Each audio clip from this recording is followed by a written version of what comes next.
Hello, YouTube! Now, I don't know how many of you follow me on Twitter, but if you do, you know I tend to get myself embroiled in various arguments and situations for whatever reason, but I don't like to bring these dramas into my channel, and usually I don't. This time, however, I'm going to do just that, partly because I believe the issues involved here are important enough to warrant it, and to be frank, because the YouTuber Essence of Thought put out a video, which I will link, which I found personally inspiring and made me want to add my voice into the mix. Please subscribe to them if you're not already. So, let me first give you a rundown of events that have transpired so far. You can always go forward a bit if you're already aware of them and don't want another recap. Stephen Woodford is a YouTuber who goes by Rationality Rules, who makes videos about atheism and philosophy, and he has almost 200,000 followers at this time. About 6 weeks ago now, he put out a video about trans athletes that was full of misinformation and garbage messaging of the transphobic sort. So Essence of Thought put out a video handily taking that down, and eventually Woodford admitted that there was some mistakes and promised another video that would correct those mistakes. That video has yet to appear, and for quite a bit of time the video with the false and harmful narratives was simply left up without so much as a pinned comment explaining that it was work that he was no longer standing by or that had problems. Just recently he's changed the title to reflect this. A couple weeks ago, Woodford appeared on the long-running show The Atheist Experience with Dillahunty. This is something of a big deal if you run in atheist circles. It's a show with a big following, and Dillahunty is well known and respected. Now, after that happened, the ACA, which is the organization that puts out the show, as well as several others, put out an apology for having him on without at least addressing the controversy, said he had made several transphobic videos and statements, which they disagreed with, and reaffirmed their commitment to the trans community. I'll just put that on screen so you can read it for a second. In response, Woodford put out a video where he likened himself to Galileo. Really? Sorry. In the thumbnail. And the ACA to his Catholic persecutors. Just so we know that having a sense of perspective is not a thing we're going to go with here. This is out the window.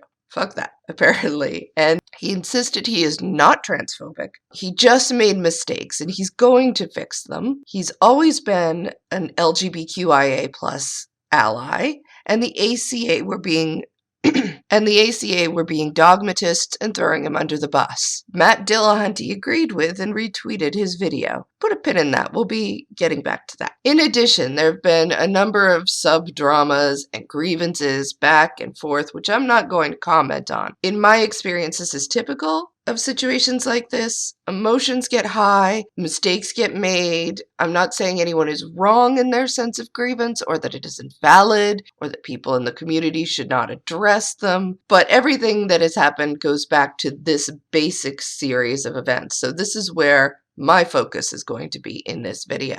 What I want to address is Woodford's work leading up to his putting out the video about trans athletes and why I believe his issues with transphobia go back some ways, and his assertions about being an ally for trans people all this time is pure nonsense. I'm going to show two different videos, one where Woodford debunks Jordan Peterson and one where he debunks Ben Shapiro. In both cases, he's specifically arguing against their religious ideas, and he takes time before he starts in on those arguments to talk about his regard for them in general. And while we watch, focus on what it is he says he likes about them and the specific examples he chooses to show his reasons for believing them worthy of that regard. We'll start with Peterson. So let me begin by saying that I entirely appreciate why so many venerate and idolise Jordan Peterson, as he's obviously an intelligent and insightful man whose defence of free speech and biological facts has been truly admirable. Free speech and biological facts, huh? And for anyone out there saying, gee, I wonder what that means and what he could possibly be talking about there, well, don't worry, he'll get to it in a bit. Let me just finish out the intro. In fact, it's precisely for these reasons that he has my respect. However, unlike many of his critics, who caveat their criticisms by first making clear that they're very fond of the man, I won't, because I'm not. To be blunt, while I recognise Peterson's intellect and charisma, I'm convinced that he's one of the most overrated public intellectuals of our time, and that this is especially the case when it comes to his views on religion. In fact, I will go so far as to say that Jordan Peterson is the Deepak Chopra of Christianity, and within the following few videos I intend to explain precisely why. And now Woodford is going to talk about Peterson's conception of truth and show him talking with Harris and people like that, but a little over halfway through we get this. Now, with Peterson's definition of truth thoroughly addressed, I want to ask a potent question. Why does Peterson want to nest not only our perception of realist truth, but realist truth itself within Peterson truth? Is it perhaps possible that he has a motive? Well, I'm convinced that he does. You see, this sleight of hand comes in extremely useful to apologists such as Peterson, because when he's asked a question to which he has a justifiable answer, such as, is it true that there are only two sexes, he can, and does, answer according to the realist definition of truth. But when he's asked a question to which he doesn't have a justifiable answer, such as, is it true that a literal historical man called Jesus resurrected, he answers according to the Peterson definition of truth. Well, the helicopter joke was sure nice. It really drove home the point, and oh my god, that joke never, ever, never gets old. Never, ever, no matter how many times, never, ever gets old. Never. So in case anyone is thinking that, well, that was a year ago, let's move on to his video about Shapiro. Love him or loathe him, I'm sure you'll agree with me when I say that Ben Shapiro is one of the greatest debaters around. He's intelligent, quick-witted, excellent at avoiding distractions, is amply armed with references, and, of course, he wields some fantastic one-liners. When you make a substance illegal, the people who are criminals were criminals before and they're criminals after. Al Capone was not going to turn into a banker after Prohibition ended. Let me ask you this. Okay, I won't ask you how old. I will ask you how old you are, okay? Because you're young enough that it's probably not insulting to ask you. So. I'm 22, so I'm probably young and naive, right? No. Why aren't you 60? Why aren't you 60? And yet, despite Ben's prowess, I disagree with him on almost every major issue. Sure, I'm with him when he's dispensing unrehearsed emotional college students who embody the regressive left. I'm not denying your humanity if you're a transgender person. I am saying that you are not the sex to which you claim to be. But on most topics, such as politics, abortion, and free will, I'm fervently against him. But I can always understand where he's coming from. While I reject many of his assertions, such as morality requiring free will, If you don't have the capacity to choose, how do you have moral responsibility? he rarely commits a logical fallacy. That is, unless he's arguing for religion. On this topic, I find him staggeringly poor. So, again, we see that in this case as well, Woodford specifically chooses an example about transphobia to discuss how he is with him and call his opponent, arguing the other side, an emotional, unrehearsed college student who embodies the regressive left. In fact, let me show you the whole exchange that Woodford is clipping from so you can see exactly what it is he's endorsing and who he is rejecting as regressive. So, how do you say that some people don't have privilege when you basically just said that trans people aren't valid? They're not a thing. They're just girls pretending to be boys or boys pretending to be girls.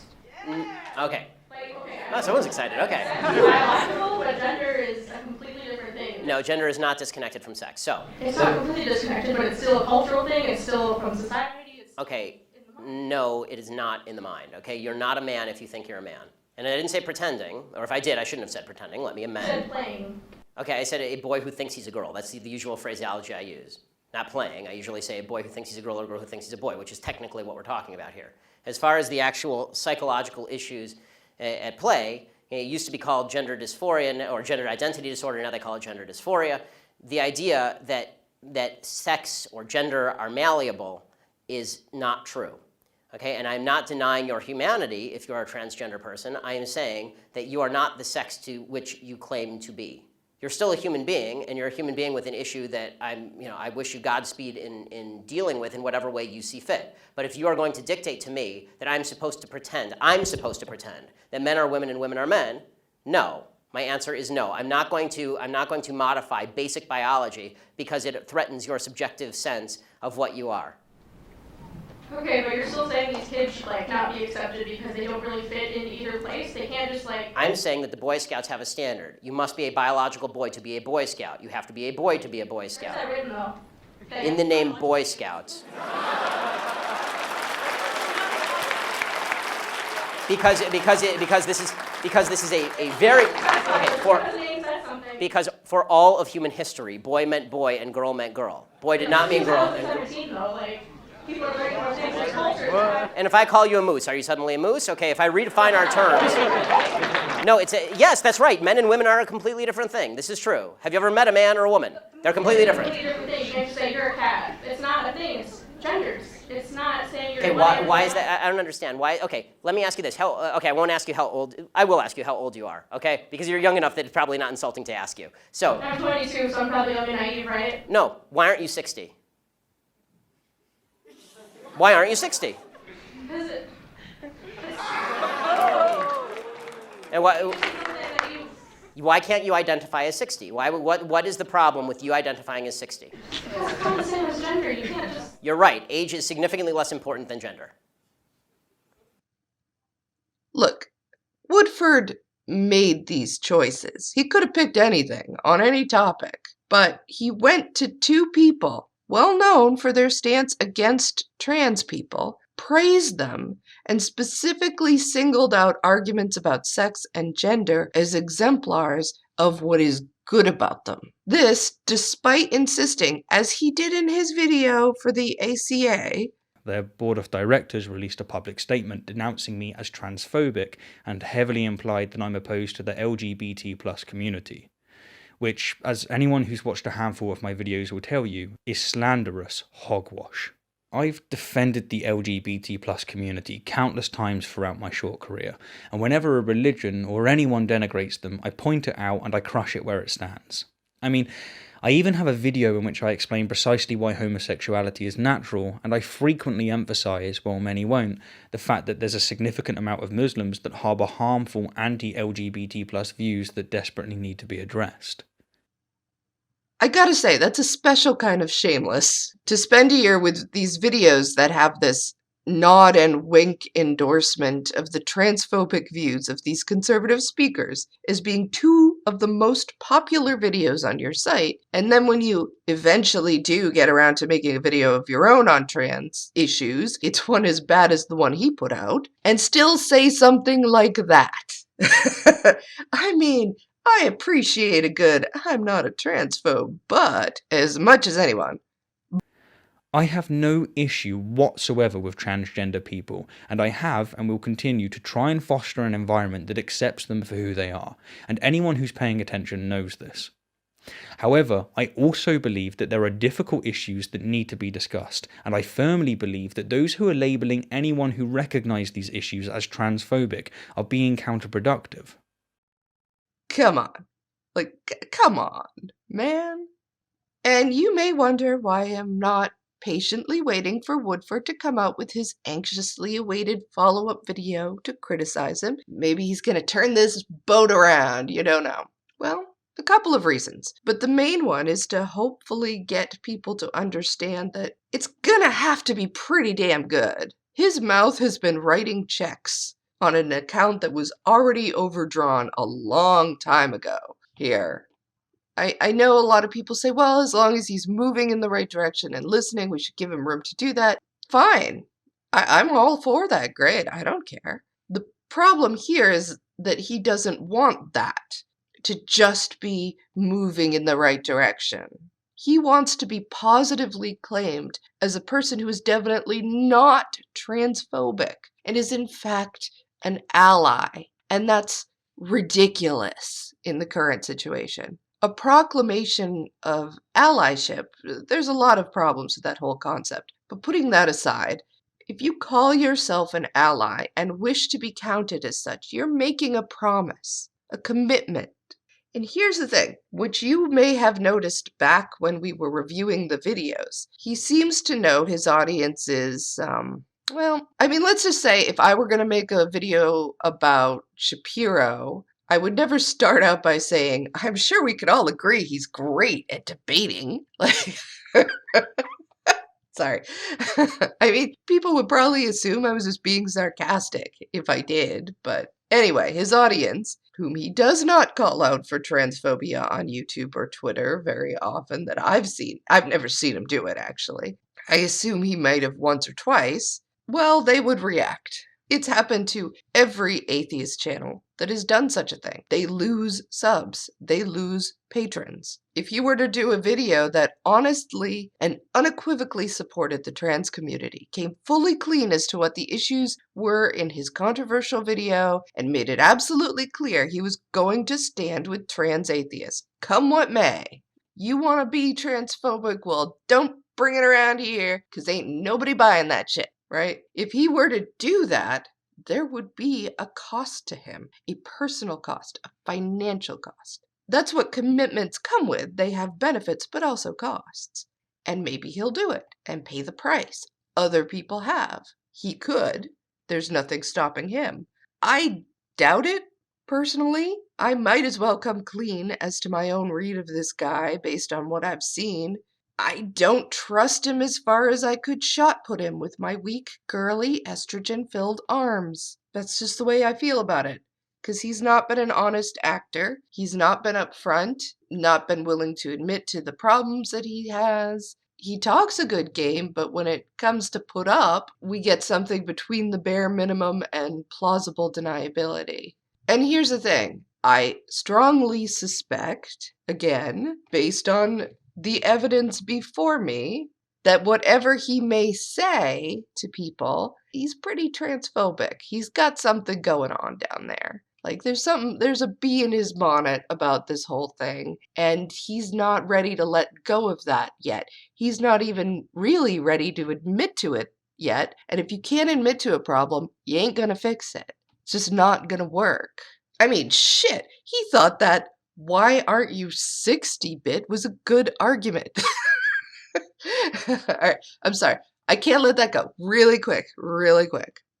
That young woman who was 22 years old, she's not 60 because, according to the socially constructed way that we calculate age, based on our socially constructed calendars, she adds up to 22, right? She doesn't add up to 60. However, those are just the numbers and things that we came up with. We could change them if we wanted to. We could alter how we measure age. We could alter our calendars. And then she could be 60 if that was something that people wanted. I don't see that anybody's really pulling for that, but there you are. So thank you, Ben Shapiro. You've identified another social construct to argue against the first one that she was arguing about, because somehow you don't fucking get anything. Like, you don't get how any of this works. And the woman was not being emotional. She was taken back by the incredible absurdity of the argument that she was hearing, like for a second, which is what happens. If grown men start throwing nonsense at you, you get a little taken aback for a second. It takes a moment to process. Kind of like, when that banana guy comes walking around and going, hey, how come you're having mind affairs against your wife in your head, which are just as bad as if you were actually having affairs? And people are staring at him like, what now? They're not being emotional. They're just processing what they're hearing, and it's not good. So that's what's going on here. She isn't flying into a rage. She isn't sobbing. If anything, Shapiro was the more emotional person in that exchange. Anyway, let's get back to talking about the ACA and Matt Dillahunty. It's about time we took that pin out. First off, I want to mention that for people who think that the ACA is just now coming around to a progressive point of view, I mean, they've had a booth up at the Pride Parade going back years in Austin. They frequently come out and they say things. Well, I'll put up a couple quick shots, and I'm going to put ones with Matt Dillahunty in them, just so you can see. Well, thank you, Matt and John, for your time. Thank you very much. I know you have other calls, and that the curry eater took up most of the time, I know, but you two have a great day now. Thank you. God bless. What did he say took up most of the time? The curry eater. Oh, well, that's If I had enlightening. caller ID right now, I would find your number and block and ban you permanently for being an ignorant fucking racist. Why would you say something so stupid? I'm so glad that people understand that that was a practicing Roman Catholic who didn't understand about names and labels, didn't understand about equality, and is happy to toss around kind of mild to moderate racial slurs at people. Just, oh, the curry eater. For real? I eat curry, fucker. Yes, there are people in my life who are important to me who are sex workers. Ooh.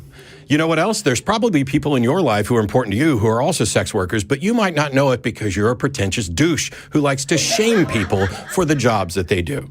Now, some of the things that came in, they were like, oh, it's a midlife crisis. Matt's middle-aged, and here he is posting stuff with some young escort. If this is a crisis, give me crisis all the fucking time. There are real issues that need to be addressed. I mean, I realize people have different views about pornography and sex work, and some of them stem from some very real concerns about the risks inherent in some of those jobs, about, what society's view of those things are, about safety issues. But it's the moral question that really got to me, because I'm part of the secular community. I've advocated for secular humanism. I've advocated for individual freedom. I'm a sex-positive individual. I support the notion that people should be free to do whatever they feel like doing as long as they're doing it responsibly. And that should be the critical issue. And it really bothered me that a portion of the secular community seems to be some pearl-clutching, hand-wringing, moralizing, puritanical jackasses that decide it's okay to just shame people for. Somebody else said, well, would you want your wife to do this?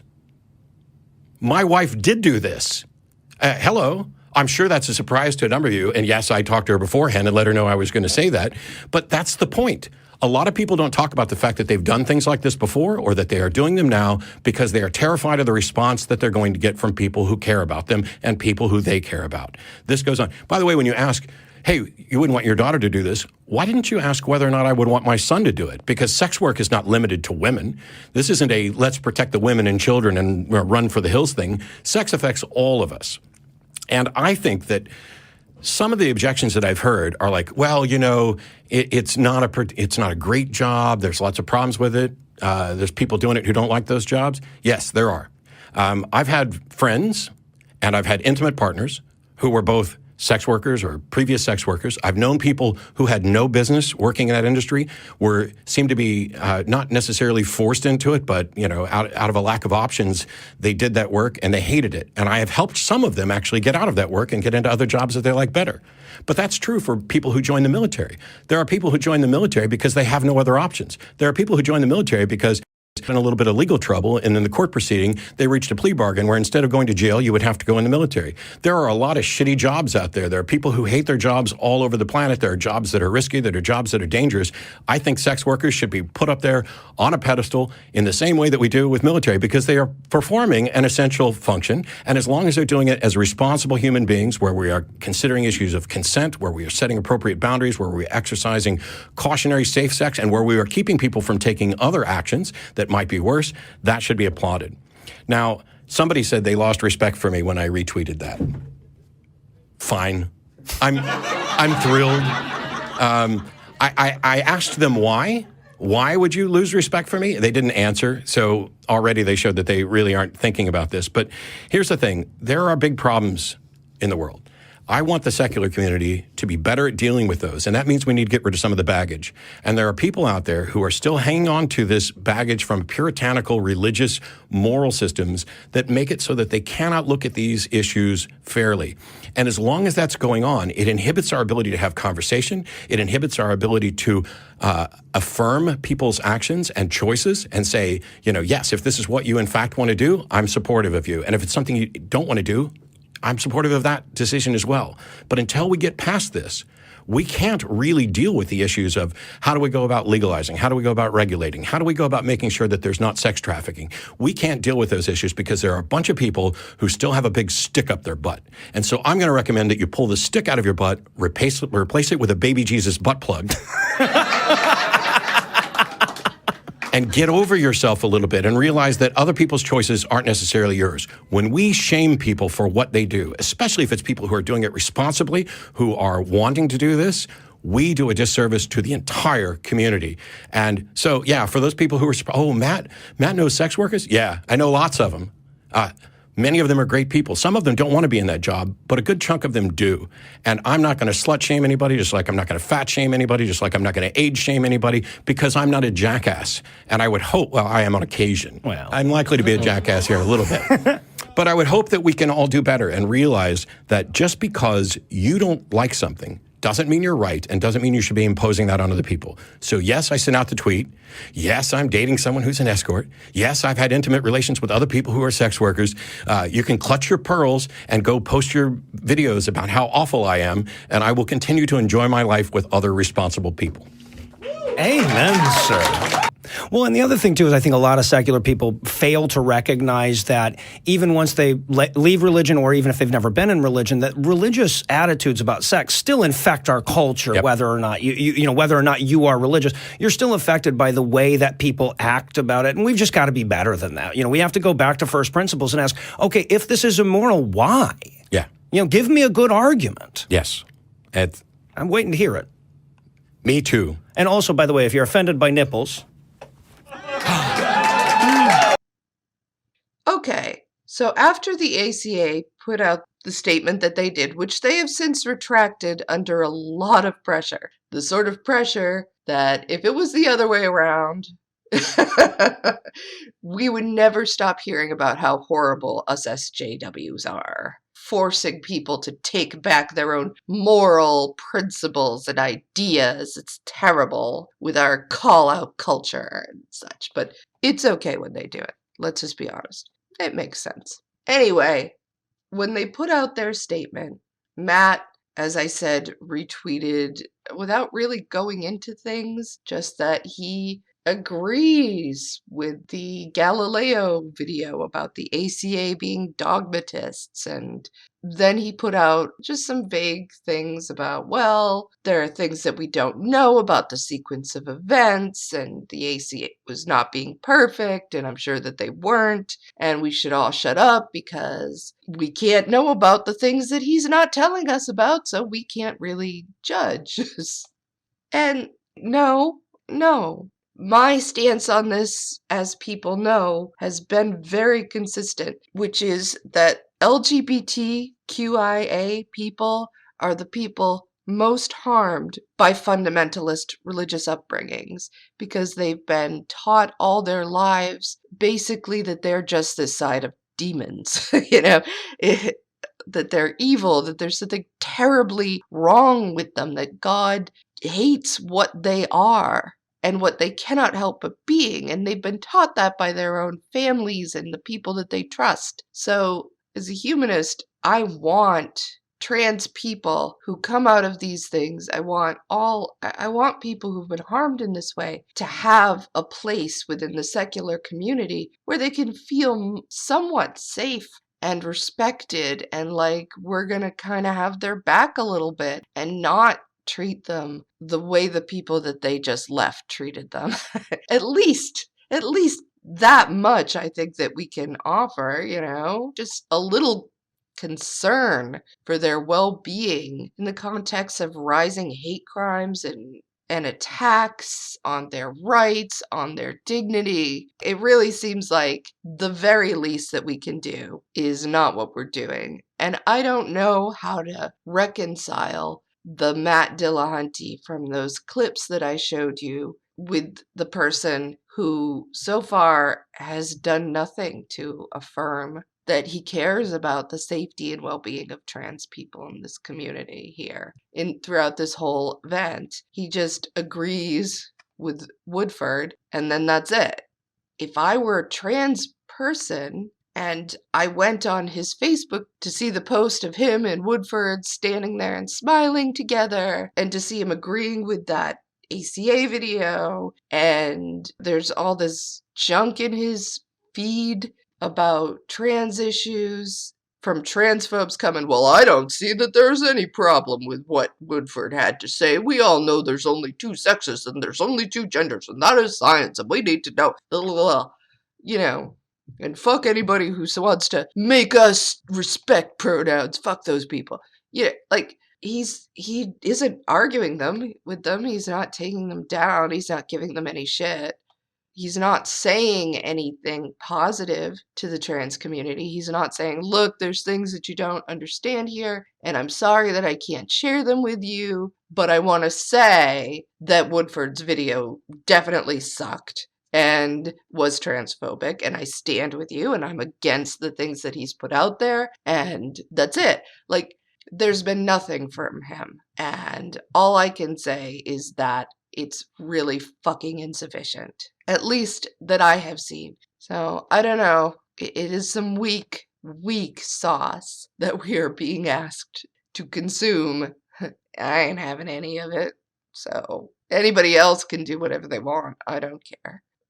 Anyway, that's all I kind of have to say about that. I want to thank everybody who has listened to me all the way through. I welcome comments, but I will get rid of any slurs or hate speech. You can look up the definition of it if you don't understand what that means in my comment section. I'm not going to let people in here to say awful things to people who get to hear that shit all the time anyway. And if you like this video, please like, comment, subscribe, ring that little bell notification. I would especially like to thank my patrons. And if you would like to become a patron yourself, the link is in the description. So anyway, I love you all. Here's hoping you have a safe and happy week. Thanks, guys. Bye.